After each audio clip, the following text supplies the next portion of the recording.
아침을 뉴스로 깨웁니다. YTN 라디오 김호성의 출발 새아침. 여러분 안녕하십니까? 출발 새아침 김호성입니다.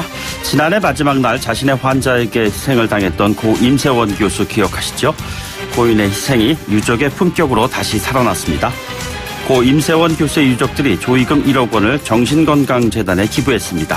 마음이 아픈 사람들이 편견과 차별 없이 도움을 받을 수 있는 사회를 만드는 것이 고인의 뜻이라며 조의금을 기부하는 것이 고인을 우리 곁에 살아있게 하는 길이라고 생각한다 라고 유족들은 밝혔습니다. 고인은 일기장에서 힘들어도 오늘을 견디어보자고 우리 함께 살아보자고 자신이 돌보는 환자들을 위로했었죠. 죽어서도 산자에 헌신하는 사람과 살아서도 망자의 오명을 씌우는 사람들이 공존하는 우리 사회에 모쪼록 고 임세원 교수의 뜻이 더욱 폭넓게 확산해 나가길 소망합니다. 새로운 한 주의 시작인 월요일 오늘 출발 새아침은 살아있는 사람들의 진실공방, 어제 더불어민주당을 탈당한 손혜원 의원을 둘러싼 이슈들로 문을 열도록 하겠습니다. 1월 21일 월요일입니다. 잠시 후 출발하겠습니다.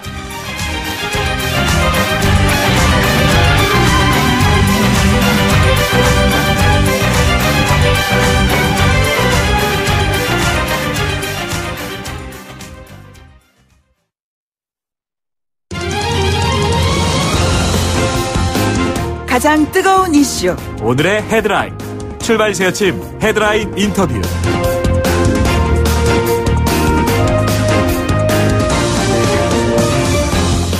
네, 국보 투기 의혹을 받고 있는 손혜원 의원 어제 기자회견을 열었습니다. 공정수사를 위해 떠나겠다. 당의 부담을 주지 않겠다면서 당적을 내려놓았습니다.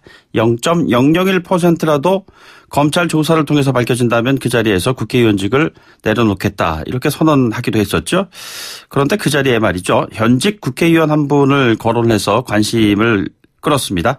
박지원 의원과 검찰 조사를 함께 받고 싶다. 이렇게 지목을 했습니다. 박지원 의원의 입장이 궁금하지 않으십니까? 직접 연결해서 얘기 들어보도록 하죠. 민주평화당 박지원 의원입니다. 의원님 안녕하십니까? 네, 안녕하세요. 박지원입니다. 어떻게 조사를 같이 받겠다라는 손혜원 의원의 입장 어떻게 받아들이고 계시는지요? 제가 일일이 대꾸할 필요 없을 거예요. 네네. 왜냐하면은 그 손 의원께서 저를 배신의 아이콘 이렇게 말씀을 하셨는데, 네네. 저는 손 의원이 투기의 아이콘이라고 생각합니다.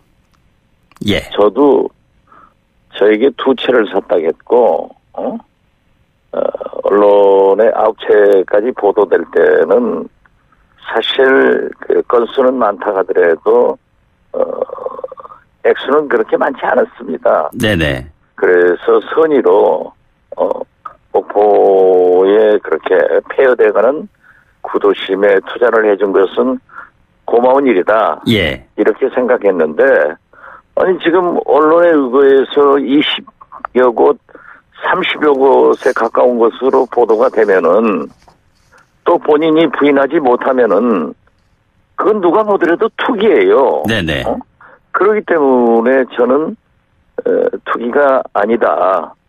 이렇게 생각했던 것을 국민 모두를 배신할 수는 없는 것도 아니에요. 네네.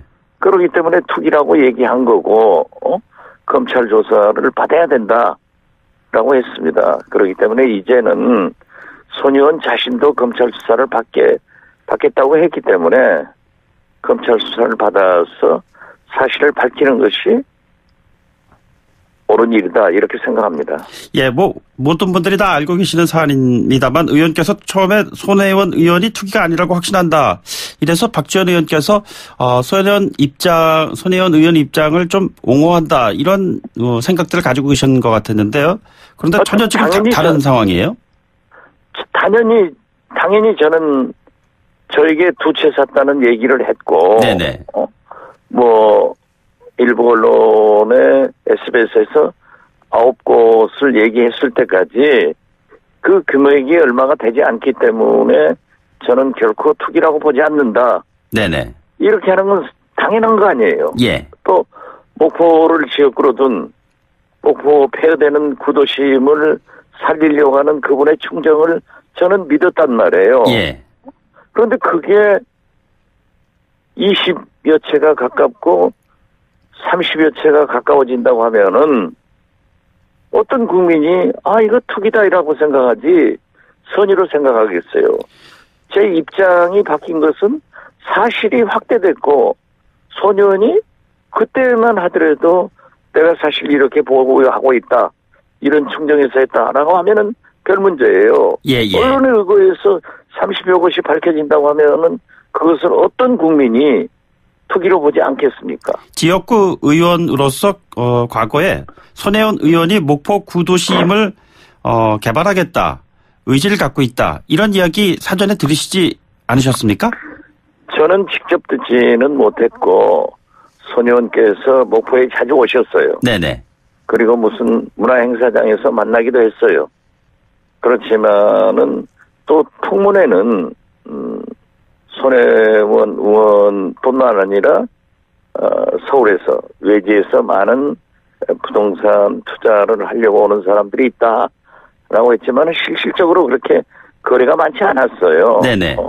그렇기 때문에 저는 오직 이 근대문화역사 공간으로 선정되게 했고 목포 구도심의 국토교통부로부터 도시재생사업 3곳을 네네.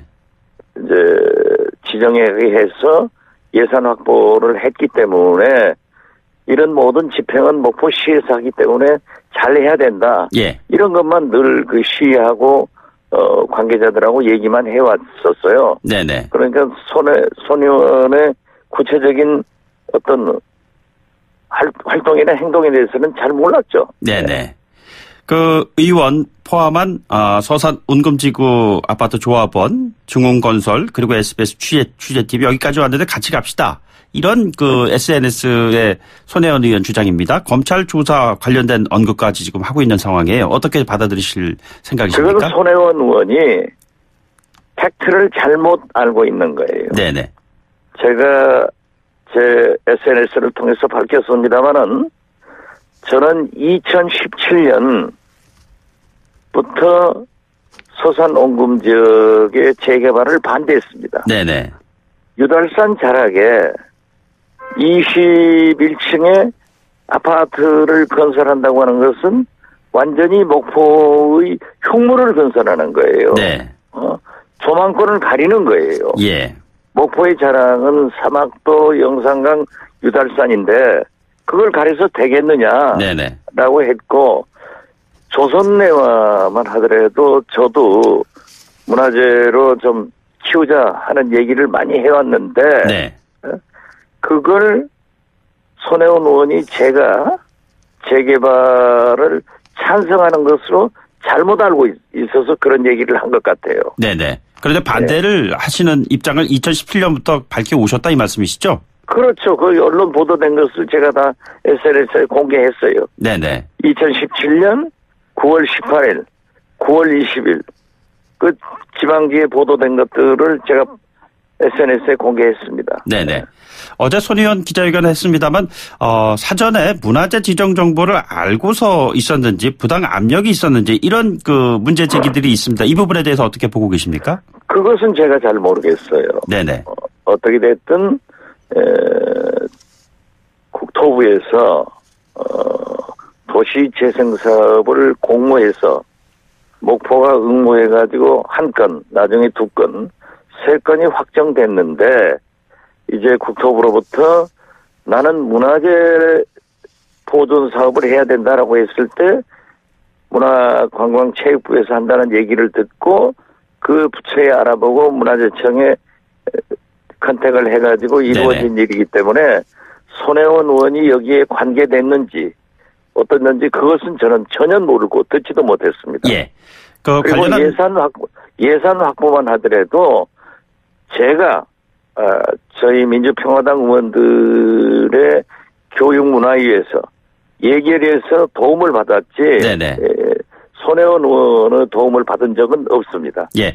그러나 그분이 문화관광이 간사이고 네네. 만약에 어떤 영향력을 행사하고 지원을 해줬는지 하는 그 여부조차도 모릅니다. 네네. 바닷가 최고 자리에 고층 아파트 건설한다는 그런 부분과 관련해서 지금 반대하고 계셨다는 입장을 보이셨는데요. 그러나 손혜원 주장에 따르면은 박 전 의원에게 검찰 조사를 받고 싶다 관련한 내용을 가지고요.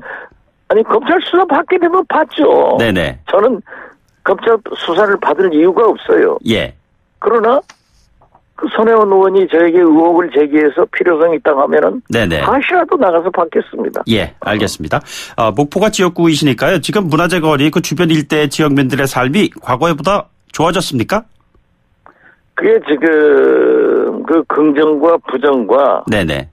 우려가 상존하고 있어요. 예. 그래도 침체된 목포 구도심의 손혜원 의원이 부동산을 구입함으로써 상당히 자극이 됐다. 우리의 재산 가치가 올랐다고 하는 분들도 있고, 네네. 이 근대 문화재 공간으로 지정됐는데, 이 사업이 만약에 안 되면 안 된다. 그리고 어떻게 손혜원 의원이 한두 채도 아니고 30여 곳의 부동산을 투기했느냐 하는 배신감도 있고, 네네. 그러나 가장 큰 것은 앞으로 이 문화재청 사업과 국토교통부의 3곳의 사업, 합계 4곳의 사업이 차질 없이 진전돼야 된다. 네네. 그리고 목포가 또 다른 국토재생 사업을 지정받아서 해나가야 된다. 이런 긍정과 부정과 우려가 큽니다. 네네. 그런데 우려의 부분이 상당히 크다는 것을 저는 잘 알고 있고, 저는 목포 출신 국회의원으로서 정부가 지정한 일이고, 네네. 또 제가 정부 부처와 협력을 해서 결코 이루어낼 테니까 걱정하실 필요 없다. 이렇게 오히려 시민들에게 위로를 드리고 있습니다. 예, 지금 언급하신 그 해당 지역에 손혜원 의원 측이 구입한 부동산을 그러면 앞으로 어떻게 처리해야 한다고 생각을 하고 계시는지요? 글쎄요, 그건 목포시에서도 그 문화재 가치가 있는 곳을 매입하게 돼 있어요. 네네. 그렇기 때문에 부동산 투기가 일어나지 않도록 목포시에서 행정적 조치를 하는 것으로 알고 있습니다. 예, 예. 그리고 손혜원 의원이 물론 자기가 구입을 했다고 하지만은 국회의원이 고위공직자는 아무리 목적이 좋다 하더라도 과정이 합법적이어야 됩니다. 예. 그런데 상당 부분 지금 불법적 요소가 나타나고 있기 때문에 저는 검찰에서 철저히 수사를 해야 된다. 그 결과를 보고 손혜원 의원께서 적절한 조치를 해줄 것을 저는 기대하고 있습니다. 뭐 예를 들자면 공직자윤리법에 위반된다고 보고 계시는 건가요? 공직자윤리법에 위반되는 것은 물론 네네. 공직자 이해충돌 금지에 해당이 되죠. 예. 그렇기 때문에 저는 그 윤리 규정이나 이해충돌 금지에 해당되고, 만약에 지금 언론 보도대로 차명 등 이러한 문제가 있다고 하면은 그 법적 책임을 면할 수 없을 거예요. 네네. 탈당만으로는 안 되고, 제가 그 탈당하고, 네네. 홍영표 대표가 배석하고 이런 문제는 제가 논할 문제가 아니에요. 이건 예. 국민이 결정할 거고, 네네. 언론 보도를 바라보고 국민이 어떤 생각을 하실 건가, 이런 것은 제가 논할 처지가 아닙니다. 네네. 저는 오직 목포의 그러한 정부로부터 지정된 사업이 차질 없이 이루어지도록 하는 것이 제 책임이고, 네네. 앞으로도 도시재생사업 할 곳이 목포에 많기 때문에 또 다른 지정을 받을 수 있도록 노력하는 것이 제 일입니다. 예. 제가 지금 손혜원 의원하고 싸우고 그럴 필요가 없어요. 예. 이제 검찰에서 밝혀질 거예요.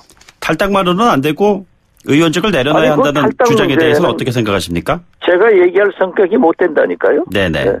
네, 저는 거기까지 신경 쓸 겨를이 없어요. 예.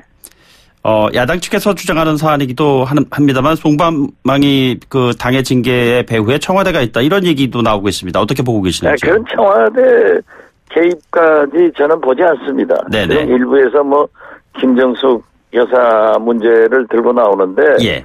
그러한 얘기를 들어본 적도 없고 네네. 그런 것은 아닌 것 같아요. 예. 의원님, 지금, 당의 손혜원 의원이 탈당을 얘기하는데 원내대표가 왜 옆에 서 있어야 하느냐라는 그런 그 모습에 대한 평가들이 참 다양한 것 같습니다. 어떻게 보셨습니까? 글쎄요. 저는 그러한 문제에 대해서 네네. 지금 정치적으로 논평할 가치를 느끼지 못하고 있다니까요. 예. 예. 자, 저격을 당했다라는 그 일부 평가에 대해서 당사자인 입장에서 어떻게 생각하고 계시는지요? 제가 무슨 저격을 당했습니까? 손혜원 의원이 박지원 의원을 저격했다 이런 표현들을 지금 하고 있거든요. 아니 그것은 언론 용어에 대해서 제가 일일이 답변할 필요 없다니까요. 그러한 문제는 제가 만약 재개발 사업을 찬성해서 그러한 일을 했다고 하면은 네네. 검찰이 밝힐 거고 예. 그런 정치적 문제에 대해서 제가 손혜원 의원하고 싸울 군번도 아니고 네네. 싸우고 싶지도 않고 저의 오직 관심은 목포의 그러한 사업들이 차질 없이 진행될 수 있도록 지역 국회의원으로서 최선을 다하고 또 목포 시민들이 우려하는 앞으로의 도시재생 사업이 더 필요한 것에 대해서 정부와 접촉해서 더 지정될 수 있도록 노력하는 것이 제가 할 일이지. 알겠습니다. 이 정치적 논쟁에 뛰어들고 싶지 않아요. 예. 예. 청취자분들 의견 주고 계신데요. 딱 한 분 청취자분 질문 하나 드리도록 하겠습니다. 지역구 의원으로서 손혜원 의원에게 땅을 팔으셨다는 지역 구민을 만나보신 적이 있으십니까? 라는 질문이 하나 들어왔습니다.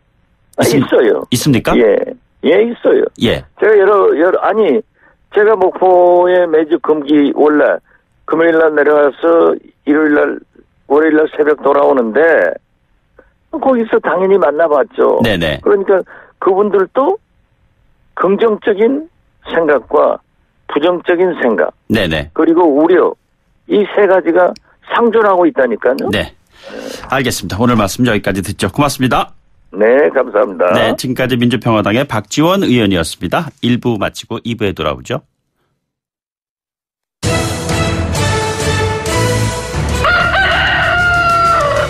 꼭이요 꼭 출근길 꼭 알아야 할 뉴스 이종래 꼭 뉴스.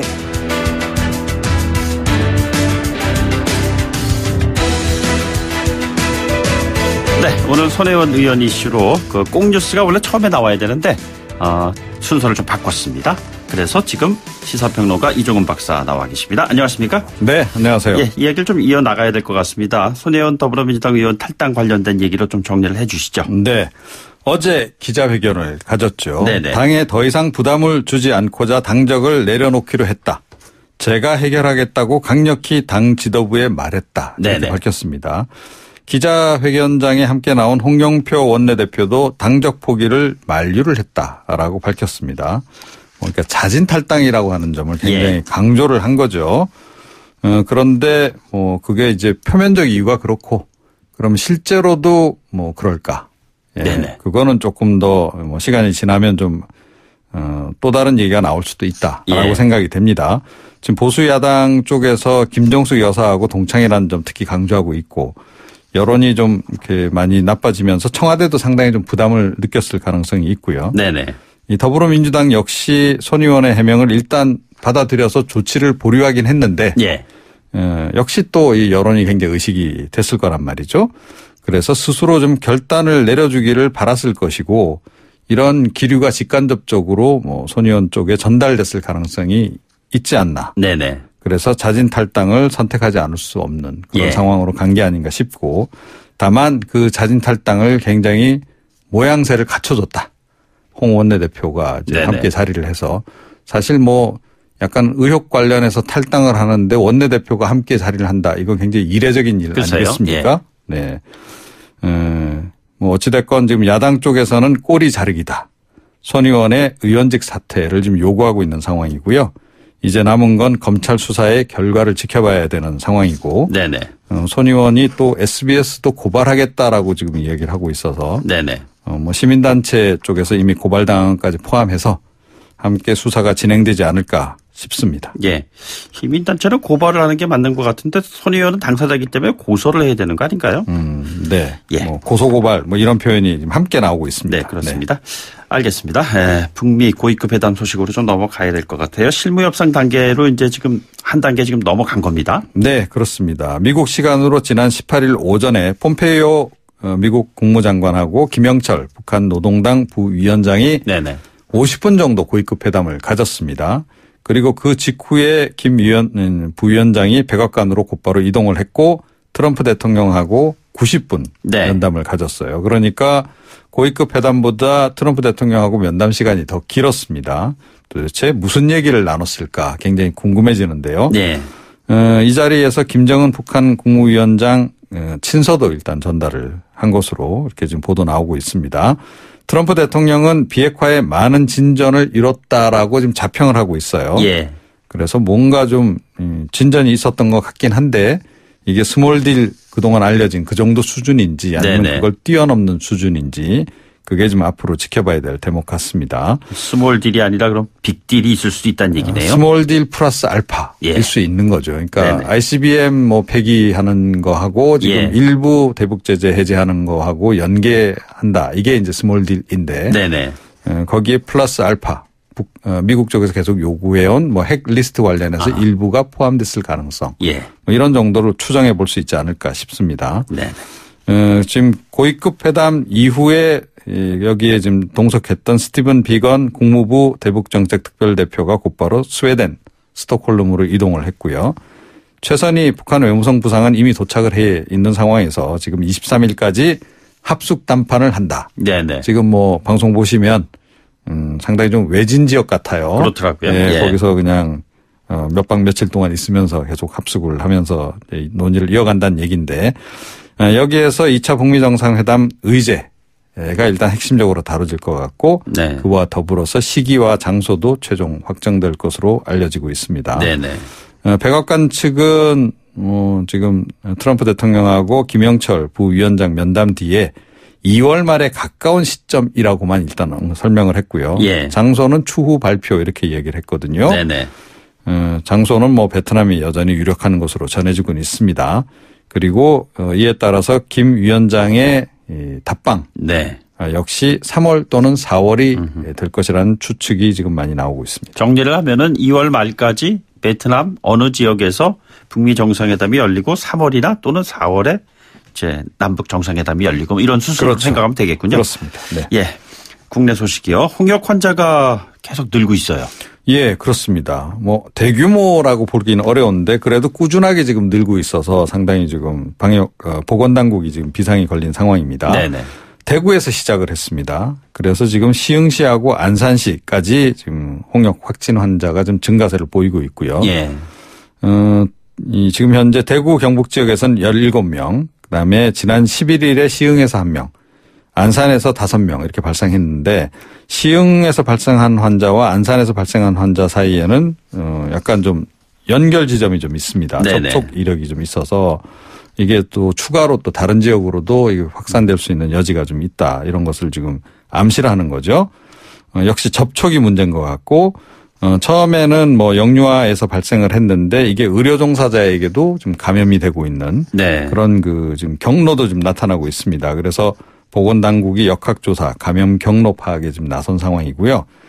홍역은 전염성이 매우 높다 그럽니다. 예. 그래서 뭐 이게 사실은 어린 시절에 다 예방주사 맞고 하지 않습니까? 글쎄요. 예. 정상적으로 다 맞았다면 큰 문제는 없는데 이게 이제 영유아 같은 경우는 좀 다른 거죠. 네네. 그리고 성인이라 하더라도 이게 이제 좀 홍역 예방주사 맞은 지가 오래 지나면 이게 또 이제 발병이 될 수 있는 이제 그런 상황이고요. 네네. 일단 뭐 의심 증상가 보이면 보건소나 질병관리본부 콜센터로 좀 연락을 하시면 되는데 처음 증상은 약간 뭐 발열, 기침, 콧물, 결막염 이래서 감기 증세하고 비슷합니다. 예. 네, 그거 좀 참고하시는 게 좋을 것 같습니다. 콜센터 전화번호는 1339입니다. 예.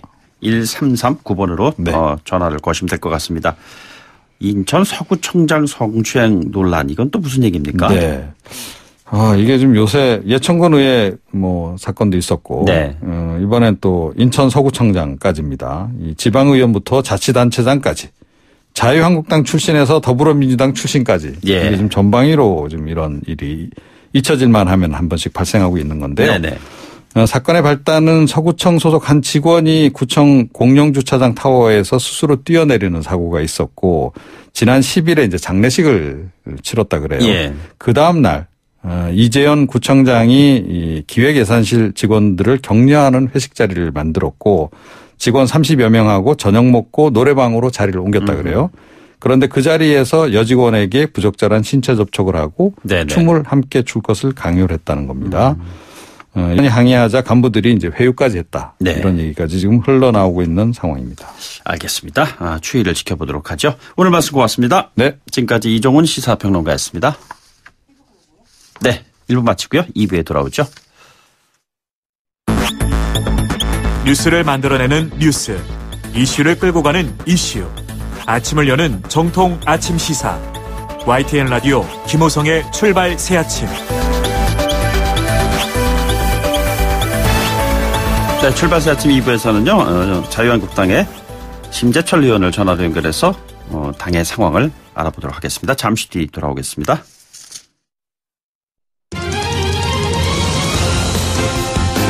가장 뜨거운 이슈. 오늘의 헤드라인. 출발 새아침 헤드라인 인터뷰. 네, 자유한국당의 당대표를 뽑는 전당대회가 다음 달 27일입니다. 이제 한 40여일 정도 채 남지 않은 것 같습니다. 전당대회 후보자로 거론되는 인물들이 굉장히 많습니다. 그 가운데 한 분이시죠. 자유한국당의 심재철 의원을 전화로 연결하겠습니다. 의원님, 안녕하십니까? 네, 안녕하십니까? 예, 당권 도전하시는 것이시죠? 네, 그렇습니다. 이번 선거는 자유한국당의 미래뿐만 아니라 우리 대한민국의 미래를 결정하기 때문에 당대표에 도전합니다. 자기 당대표에 가장 필요한 덕목 한번 정해 주시죠. 무엇보다도 개파 공천을 하지 않는 것, 그래서 공천을 공정하게 하느냐가 핵심입니다. 네네. 그래서 그동안에 개파 활동들을 했는지 어쨌는지 이런 부분들 굉장히 중요하게 판단해야 될 것 같고요. 네네. 두 번째로는 문재인 정권의 실정에 맞서서 싸울 수 있는 강력한 투쟁력이 꼭 있어야 되겠습니다. 예. 지금 아시다시피 반시장 경제정책, 대북정책, 외교 마찰 여러 가지 좀 새로운 문적폐가 지금 등장하고 있는데 이런 부분들 해결해야 됩니다. 예. 의원님 지금 혹시 저 휴대폰으로 전화를 연결하고 계신가요? 아니면 이게 흔히 아니, 일반 전화입니다. 그렇습니까? 예, 이게 지금 전화 상태가요. 그러면 하워링이 지금 되는 것 같아요. 그래서 휴대폰으로 전화를 다시 연결해 주시면 어떨까 싶어요. 예, 휴대폰으로요. 저희들이 다시 연결하도록 하고요. 일단 질문을 제가 드리면은 말씀 계속 이어주시면 될 것 같습니다. 지금 당대표 선거에 이름을 올리고 있는 분들이 이렇게 많았던 적이 있나 이런 얘기까지 들을 정도입니다. 김병준 현 비대위원장을 포함을 해서 황교안 전 총리, 오세훈, 김태호, 김문수, 홍준표 숫자가 굉장히 많습니다. 실제로 투표 가기 전에 좀 교통정리가 돼야 한다는 의견에 대해서 어떻게 생각하고 계시는지요? 지금 여러 사람들이 굉장히 많이 나오고 있는데 아마 네네. 2월 중순쯤에 이제 후보자 등록이 되고 나면은 4-5명 선으로 컷오프 예선전이 있지 않을까 네네. 생각합니다. 네. 그래서 지금 어느 정도 교통정리가 되지 않을까 생각합니다. 단일화가 없이 전당대회 끝까지 남아있을 분들은 거명하신다면 누가 있을까요? 실제 이제 당심이 어떻게 표현이 될지 좀 더 두고 봐야 되겠죠. 네네. 그러나 그 중에 한 명 심재철은 계속 남아 있는다라는 것은 아마 분명할 것 같습니다. 알겠습니다. 예, 그러나 이 사람은 당대표가 돼서는 안 된다라고 지적하고 싶은 분은 안 계십니까? 홍준표 전 대표가 지금 설왕설래하고 있는데 이분은 지금 지난 대선 그리고 지방선거 책임지고 물러선 분인데 다시 또 나서겠다는 거 그게 지금 좀 말이 잘 안 되는 것 같고요. 네네. 그리고 황교안 전 총리 같은 경우는 박근혜 정권의 처음부터 시작과 끝을 같이 하신 분인데 네네. 아마 황 전 총리가 당대표로 등장을 하면은 정부 여당에서는 곧바로 탄핵 프레임, 박근혜 2기 프레임을 끄집어 드릴 것입니다. 네네. 그러면은 당에는 매우 좋지가 않고요. 특히나 대선 후보가 당대표가 되면은 대선 후보 개인의 후보의 부침에 따라서 당도 따라서 오르락내리락해지고 하게 됩니다. 근데 이것은 지금 총선이지 대선이 아니기 때문에 총선 관리에는 대단히 좋지 않을 것 같고요. 그리고 이제 또 오세훈 후보도 지금 거명이 되고 있는데 이분은 뭐 탈당 경력이 있고 그래서 당원들의 저항감이 굉장히 크더군요. 현장에 가보니까요. 네네. 아마 그런 부분들 특히 어쨌든 이번에 대통령 후보는 이번에 지금 그 당대표 선거는 대통령 후보 뽑는 게 아니고 네. 내년 총선을 관리해서 필승으로 이끌어갈 사람 예. 그 사람을 뽑는다는 그것을 놓치지 않는다고 생각합니다. 자유한국당 의원분들께서는 개파에 대한 이야기를 하면 이제는 자유한국당의 개파 얘기를 해서는 안 된다라는 얘기들을 자주 하시는데 그럼에도 불구하고 친황, 친오 지금 언급하신 후보들과 연관되어 있는 얘기는 여전히 나오고 있습니다. 왜 이런 이야기가 나온다고 보시는지요? 아마 대중적인 인지도가 높기 때문에 그러지 않을까라고 생각합니다. 그러나 이번 선거 같은 경우는 당원 비중이 70%입니다. 네네. 그렇기 때문에 당원들은 그동안에 그 해당 후보가 그동안에 당 활동을 열심히 했는지 그리고 대선보다도 당장의 총선 승리에 기여할 수 있는 인물인지 아마 이 점에 대해서 판단을 할 것이기 때문에 실제 그렇게 일반 인지도 조사와는 굉장히 차이가 많이 날 것으로 생각합니다. 당원 비중 70% 말씀해 주셨는데요. 흔히 말하는 그 태극기 부대의 지지를 받는 그 후보가 그러면 압도적으로 우세할 것이다라는 전망을 하시는 분들이 있습니다. 그렇게 보시는지요? 그렇지는 않을 것입니다. 그 부분도 예전에 태극기 세력도 있기는 있겠지만 그 부분도 전체 수십만 당원 중에 한 부분에 속하니까요. 네네. 그렇게 뭐 큰 영향은 아닙니다. 예. 김병준 위원장은 국무총리까지 지낸 그 전 황교안 총리 관련해서 합당한 예우하는 게 어떻겠느냐 이런 얘기하면서 상임고문 추대하려다가 내부 반발로 무산이 됐습니다. 이 과정 어떻게 지켜보셨습니까? 그동안에는 이 상임고문은 당의 상임고문은 3선 이상의 원로들을 되게 추천을 했었습니다. 그런데 이제 그런 부분들에게 황 전 총리께서 굉장히 좋은 분이고 물론 국무총리를 지내기는 했지만은 정치의 측면에서는 자유한국당이 이제 막 들어온 초년생이라고 할 수 있습니다만 네네. 그 부분 그 점 때문에 지금 이렇게 되지 않았던 것으로 생각하는데 아마 황 전 총리께서는 너무 그렇게 조급해하실 필요는 없다고 생각합니다. 예. 5선이십니다. 중진이시고요. 앞으로 당대표가 되신다면은 보수 통합을 어떤 식으로 나가실 작정이신지요? 보수 통합을 위해서는 지금 당이 싫다고 나간 사람들을 끌어들여야 되는 것인데, 이 보수 통합은 국민의 명령입니다. 선거를 앞두고. 그리고 이제 구체적으로 뭐 바른당이랄지 애국당이랄지 또는 우파단체 뭐 이런 분들인데, 이 박 대통령하고 어떤 식으로든 연결이 됐다거나 또는 정반대로 그게 싫다고 해서 탈당했던 분들, 그런 경우에는 통합에도 적잖이 애로사항이 저는 될 거라고 생각합니다. 네네. 그래서 지금 뭐 제가 대표가 된다면은 계보와 상관없이 지금까지 움직여 왔고,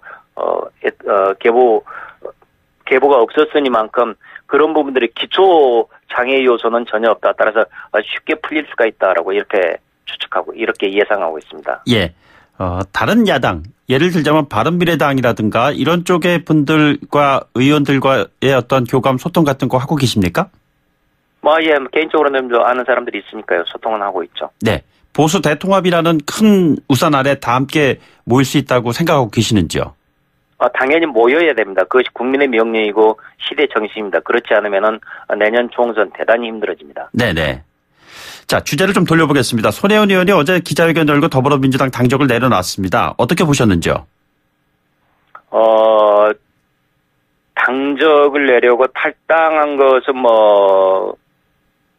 당연히 마땅해야 될 상황인데, 그러나 그거보다도 오히려 더 중요한 것은 의원직을 사퇴하고, 왜냐하면 이 상황이 구체적으로 검찰 조사를 통해서 제대로 밝혀져야 되는데, 네. 국회의원 신분을 가진 채로 있으면은 수사가 제대로 안 될 것이기 때문입니다. 그래서 지금 국회의원직을 현재 드러난 것만으로도 봐서 사퇴하고도 충분히 남는다라고 생각하는 것입니다. 그래서 제대로 된 이 검찰 수사를 받아야 되는 이런 상황이라고 봅니다. 기자회견의 내용 진정성이 있다고 보셨는지요?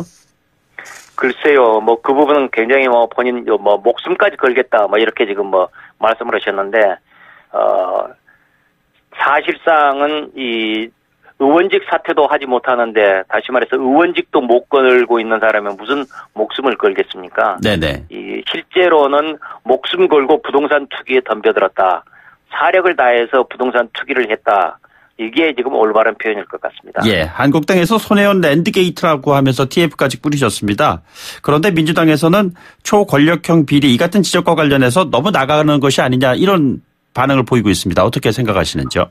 이것은 국민들께서 다 판단하실 것입니다. 지금 그게 왜 지금 권력형 게이트인지 이런 부분들을 알고 다들 느끼실 텐데 아시다시피 손혜원 의원은 문 대통령의 부인 김정숙 여사와 고등학교 동기동창으로 50년 절친입니다. 네네. 바로 그 점 때문에 비례대표로 지금 들어왔는데 이번에 지금 목포에 그렇게 도시가 개발된다는 정보를 미리 사전에 정확히 알고 그리고 또 그에 대해서 부동산을 집중적으로 투입을 하고 그리고 정책도 그렇게 결정이 되고 어마어마한 예산도 투입이 되고 이런 것들이 지금 과연 개인의 힘으로 지금 과연 됐을 것이냐. 네네. 라는 것들을 그런 의심은 당연히 할 수밖에 없습니다. 예. 그런 점에서 지금 저는 일반 국민들의 관측이 그렇게 맞다라고 저는 그렇게 보고 있습니다. 권력형 게이트라고 말씀하셨는데 구체적으로 어떤 부분 때문에 권력형 게이트라고 생각하고 계시는 건지요?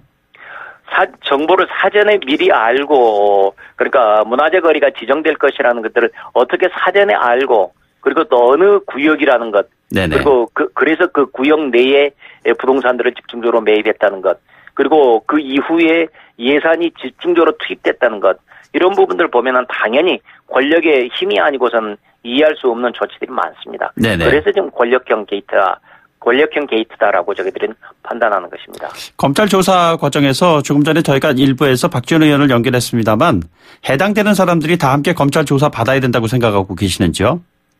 물론입니다. 그렇습니다. 이것은 검찰로 지금 명백하게 수사를 해서 지금 누가 잘못했는지 무엇이 어떤 점이 잘못된 것인지 명백히 밝혀져야 됩니다. 네네.